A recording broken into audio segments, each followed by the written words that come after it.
para pendengar Digital Economic Education Podcast. Ketemu lagi nih bareng aku, Muslihatul Laila. Kali ini kita akan belajar seru-seruan dengan menghadirkan para narasumber yang sangat luar biasa. Oke nih, hari ini kita kedatangan dua tamu spesial yaitu Syafira dan juga Regian. Mereka ini mahasiswa pendidikan ekonomi sama seperti saya loh teman-teman. Angkatan 2020 juga alias angkatan corona nih gengs. Dan kami ini kuliah di Universitas Kristen Satya Wacana. Oke, gimana nih kabar kalian? Kabar baik, Kakak. Iya, kalau kita-kita ini kabarnya baik, Kak. Kalau Kak Laila sendiri gimana nih kabarnya? Oke, saya juga baik nih. Oh iya, hari ini kita mau bahas apa ya kira-kira? Coba tebak. Hari ini kita bahas tentang ketenagakerjaan nggak sih? Yap, bener banget. Jadi hari ini kita akan membahas ketenagakerjaan nih. Kenapa sih kok ketenagakerjaan? Soalnya nih ya teman-teman, sekarang kan lagi pandemi nih ya, dan Indonesia itu sendiri punya problem sama tenaga kerja. So, kita mau kupas solusinya dan juga membahas beberapa masalah-masalah yang timbul. Oke, sekarang kita mulai dengan pertanyaan aja nih ya. Menurut Safira dan Dejan sendiri, ketenaga kerjaan itu apa sih? Oke, aku berpendapat dulu ya. Jadi, kalau menurutku ketenagakerjaan itu berhubungan sama masalah tenaga kerja itu sendiri, baik pada waktu sebelum kerja, selama mencari kerja, maupun sesudah masa kerja. Nah, jadi kita tahu nih ada istilah tenaga kerja di situ, yang mana merupakan sejumlah penduduk yang berusia 18 tahun atau lebih, yang mereka itu aktif secara ekonomi. Jadi, mereka dapat digolongkan sebagai tenaga kerja. Iya, bener banget. Dan tenaga kerja itu sendiri ada 3 jenis nih teman-teman. Ada tenaga kerja terdidik, ada tenaga kerja terampil, dan ada tenaga kerja tidak terdidik atau tidak terampil. Oke, mungkin bisa dijelasin dikit nih, apa sih tenaga kerja terdidik dan tenaga kerja terampil itu? Oke, kalau tenaga kerja terdidik itu merupakan tenaga kerja yang dia itu udah punya keahlian yang diperoleh ketika mengenyam pendidikan formal. Contohnya seperti kita ini, calon-calon guru. Atau ada juga dokter, kemudian ada notaris, atau arsitek, begitu. Lalu, kalau tenaga kerja terampil, itu merupakan tenaga kerja yang punya keterampilan yang diperoleh dari pengalaman-pengalaman atau kursus-kursus pribadi seperti montir, tukang las, penjahit, atau sebagainya. Aku tambahkan ya, jadi kalau tenaga kerja tidak terampil atau tidak terdidik itu merupakan tenaga kerja yang hanya mengandalkan kemampuan fisik. Jadi mereka itu nggak punya kemampuan tertentu. Contohnya kayak kuli, tukang gali, dan tukang becak kayak gitu. Wah, menarik banget ya topik kali ini. Seru nih. Oke, kalau kita lihat nih, di Indonesia kan masih lumayan banyak ya penganggurannya. Karena kesempatan kerja yang ada itu lebih dikit daripada pencari kerjanya. Menurut kalian gimana nih? Iya, bener banget itu. Masih cukup banyak pengangguran di Indonesia, dan itu nggak cuma disebabin karena sedikitnya lapangan kerja, tapi masih ada banyak faktor lain, seperti contohnya adalah kualitas atau mutu dari tenaga kerja Indonesia yang relatif rendah kalau dibandingkan tenaga kerja asing. Karena banyak juga kan dari mereka itu lulusan sekolah menengah, kemudian langsung mencari kerja, dan itu susah banget pasti dapat kerjanya kan. Secara lapangan kerja sendiri punya target kualitas tertentu untuk menjadi karyawan di perusahaannya. Iya tuh, benar banget. Jadi, masyarakat sekarang yang masih berpendidikan di jenjang sekolah menengah malah banyak yang langsung mau cari kerja.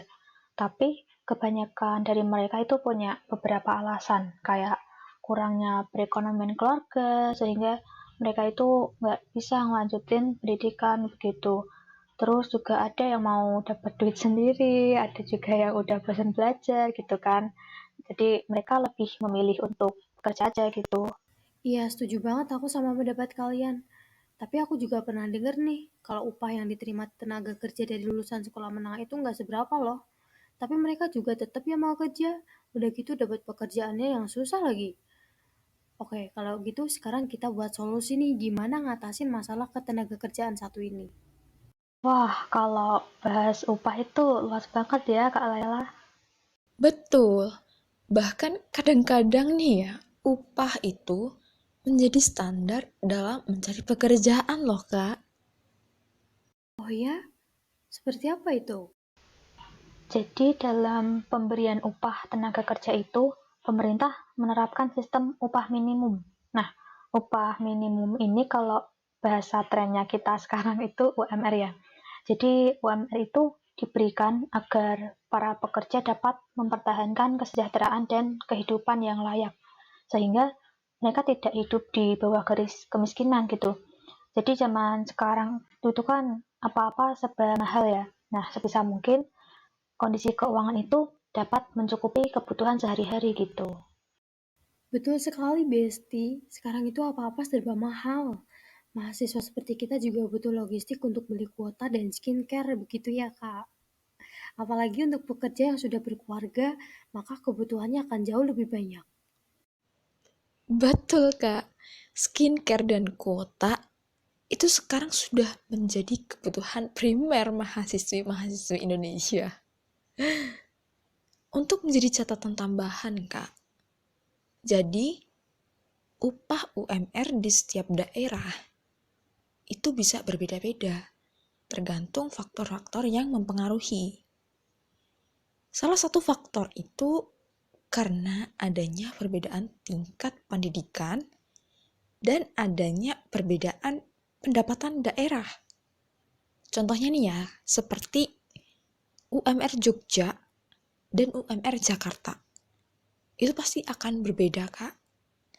Makanya nih ya, kita melihat banyak sekali teman-teman kita mungkin dari SD atau SMP yang mana mereka pekerja di usia muda memilih untuk bekerja di kota-kota besar karena pertimbangan upah tadi, Kak.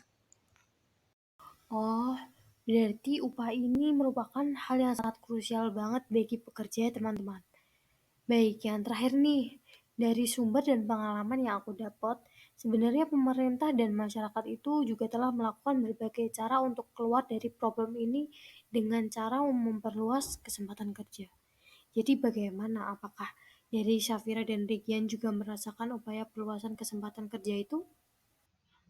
Oh ya, tentu. Jadi pemerintah itu kan berupaya untuk terus meningkatkan kualitas sumber daya manusia ya melalui program wajib belajar 9 tahun. Jadi seenggaknya masyarakat di Indonesia itu berpendidikan sampai di jenjang SMP, kemudian lanjut ke SMA dan perguruan tinggi. Nah, harapannya dengan adanya kualitas tenaga kerja yang lebih meningkat, yang bermutu, maka tenaga kerja di Indonesia itu dapat bersaing di lingkungan pekerjaan, baik internal maupun global. Karena kan pasti kita nggak mau ya kalah bersaing sama tenaga kerja asing, atau bahkan kalah sama mesin ya, karena kan kita juga berada di era revolusi industri 4.0 ya, dimana kan semuanya udah memerlukan teknologi dalam bentuk mesin gitu. Sependapat dengan Syafira ya, jadi selain upaya pemerintah dalam meningkatkan kualitas sumber daya manusia, pemerintah masih punya PR berkaitan dengan hal itu.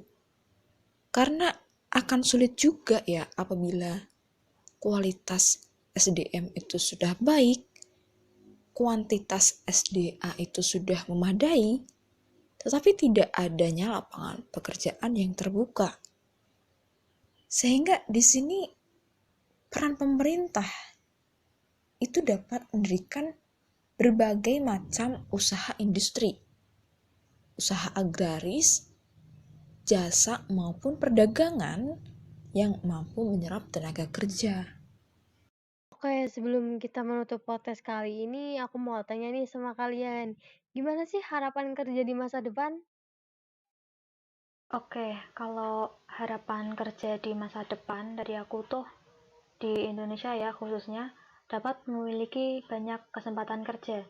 Dan kalau bisa, masyarakat itu juga menjaga tingkat kelahiran di Indonesia supaya tidak terjadi lagi seperti masalah pengangguran ini, karena tidak seimbangnya jumlah lapangan kerja dengan pencari kerja.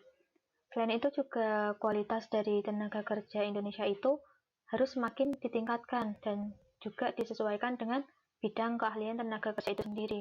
Gitu sih. Iya, harapan dari aku sebagai seorang calon guru di masa depan, aku pengen adanya peningkatan kesejahteraan guru dari sistem gaji. Kembali lagi ya bahwa gaji atau upah itu menjadi hal yang krusial. Seperti itu. Kemudian, aku juga ingin berpesan kepada HRD-HRD yang ada di Indonesia supaya jangan mempersulit fresh graduate atau mahasiswa-mahasiswa yang baru lulus saat mencari pekerjaan. Karena aku sudah melihat saat ini banyak lowongan pekerjaan yang mengutamakan pengalaman. Sedangkan untuk fresh graduate itu kan baru lulus ya. Jadi pengalamannya agak masih minim gitu. Ya, itu aja sih. Supaya ada banyak kesempatan pekerjaan yang terbuka untuk fresh graduate. Nah, setuju banget nih sama pendapat-pendapat dari kalian. Apalagi kita kan calon guru nih ya. Tentunya kita mengharapkan adanya sistem kerja masa datang yang baik dan juga tertata kan.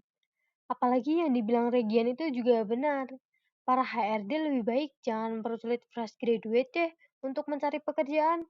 Kita kan juga nggak mau nih ya disusahin dalam mencari pekerjaan besok. Baik, pembahasan yang sangat menarik dan dapat menambah wawasan kita semua, bukan?